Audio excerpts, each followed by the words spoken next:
हर हर महादेव। जय श्री राम। जय हिंदू राष्ट्र। जय देव सेना।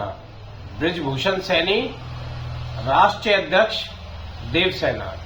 साथियों, आज का विषय है हिंदुओं के टैक्स के पैसे को मौलवियों के वेतन, मस्जिदों, मदरसों और मुस्लिम यूनिवर्सिटियों को अनुदान देना बंद करें। साथियों, भारत में हिंदुओं के टैक्स के पैसे से सरकारें मौलवियों का वेतन देती है,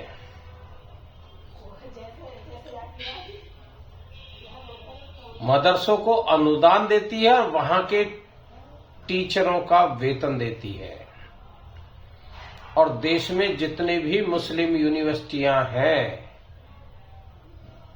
हिंदुओं के टैक्स के पैसे से उन्हें अनुदान दिया जाता है, फंडिंग की जाती है।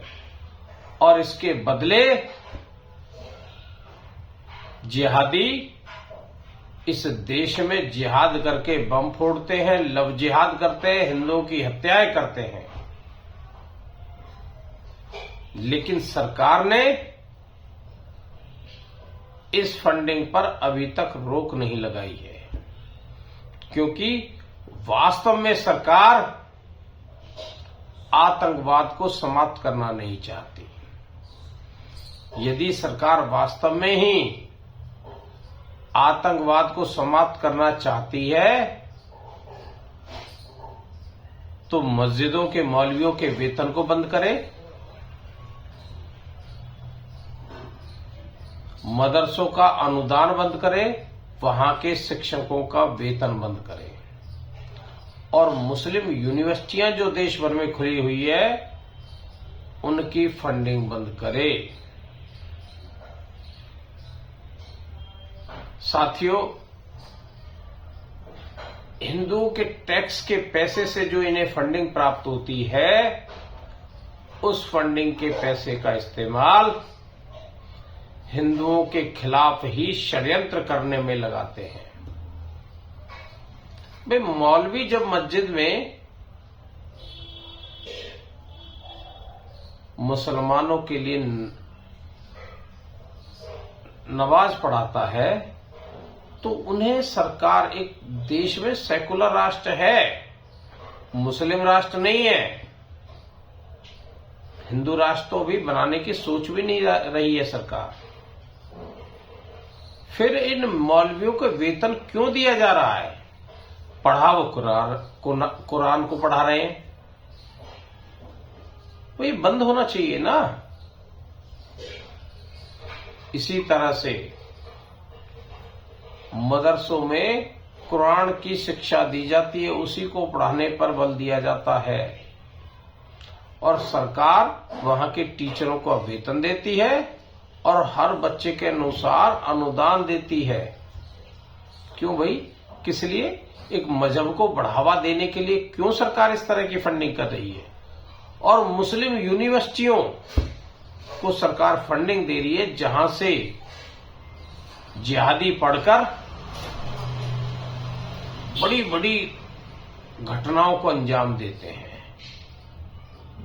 देश में लगातार आतंकी घटनाएं बढ़ती जा रही है, लेकिन सरकार ने इनकी कमर तोड़ने पर कोई पहल नहीं की है, बल्कि सरकार ने इनका मनोबल बढ़ाने के लिए इन पर आज तक कोई सख्ती से कानून लागू नहीं किया, केवल दिखावा मात्र करती है। क्या वास्तव में सरकार नागरिकों को सुरक्षित करना चाहती है या केवल दिखावा मात्र है? इस पर विचार करना होगा, क्योंकि मुझे सरकार की मंशा पर शक जाहिर होता है। क्योंकि यदि वास्तव में सरकार काम करे तो क्या आतंकवादी घटनाएं ना रुके? एक तरफ ये उनको फंडिंग करते हैं, दूसरी तरफ ये कार्रवाई का केवल ढोंग मात्र करते हैं, दिखावा मात्र करते हैं। जब देश के सभी नागरिक इस बात से भली भांति परिचित है कि जिहादियों को इस देश से कोई लगाव नहीं है, ना तो वो वंदे मातरम बोलते, ना भारत माता की जय बोलते, देश के प्रति देशभक्ति की लेश मात्र भी भावना नहीं है, उसके बावजूद इन्हें पाला पोसा जा रहा है, फंडिंग की जा रही है, वेतन दिए जा रहे हैं। आखिर क्यों? इन जाहिलों को, इन जिहादियों को सख्ती से निपटा जाना चाहिए, यानी कि सरकार को इनके खिलाफ सख्त कदम उठाना चाहिए था, लेकिन सरकार सॉफ्ट टारगेट कर रही है, केवल फॉर्मेलिटी पूरा करना है। नहीं, सख्ती से इनके खिलाफ जब तक आप कार्रवाई नहीं करोगे, आतंकी घटनाएं नहीं रुक पाएंगी। सरकार ने इनको पढ़ाने के लिए बहुत सारे हथकंडे अपनाए, लेकिन मिला क्या? आतंकवाद। तो मैं केंद्र सरकार से आग्रह करता हूं, इन जिहादियों से सख्ती से निपटा जाए और भारत के नागरिकों की रक्षा की जाए, क्योंकि देश के नागरिकों की रक्षा करना आप ही का दायित्व है। कोई विदेशी शक्ति आके भारत के नागरिकों की रक्षा नहीं करेगी। इन जाहिलियों से बचाने के लिए हर कारगर कदम उठाया जाए। जय हिंद, जय भारत, जय हिंदू राष्ट्र।